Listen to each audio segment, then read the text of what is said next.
એવું કહ્યું કે જો તમે અમારી વ્યવસ્થા પૂછવા માંગતા હો તો અમારે એવું એટલી જ આશા છે કે આ જગ્યા પર જે ડેવલપમેન્ટ થાય એમાં સમાવી લો. પણ તે છતાં બી મહાનગરપાલિકા એમની જોડે જે બી વૈકલ્પિક વ્યવસ્થા છે એની માહિતી અમને આપે તો અમને મુદ્દો મળે તેના અંતર્ગત અમે થોડુંક વિચારી શકીએ.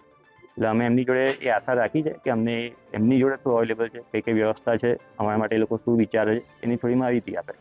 અને કમિશનરશ્રીએ કહ્યું કે એ તમારી એકવાર વિગતો આવશે અને અનુસંધાનમાં જ અમને થોડોક આઈડિયા આવશે કે શું કરવું શું ના કરવું. એ લોકોને અમે વિકલ્પ આપવાનું કહ્યું છે. એમાં કેટલાક મકાન માલિક હશે, કેટલાક ભાડુઆત હશે, કેટલાક પેટા ભાડુઆત હશે, કોઈએ દુકાન ટ્રાન્સફર કરાવેલી હશે, કોઈએ નહીં કરાવેલી હોય, એવા બધા ઘણા બધા ટેકનિકલ ઇસ્યુઝ પણ એમાં હોઈ શકે. પણ એમાં એવી કોઈ રજૂઆત એમણે હાલ કરી નથી. એમણે હકારાત્મક પ્રતિભાવ આપ્યો છે કે અમે એક ગુટ થઈને સાથે જ અમે વિકલ્પો પર ચર્ચા કરીને કયા વિકલ્પો આપી શકાય એ અમને આપવાનું કહ્યું છે. તો એ વિકલ્પો આપશે તો ત્યાર પછી અમે આગામી સમયમાં ફરી મળીને એકવાર ફરી એમની સાથે બેઠક કરશું.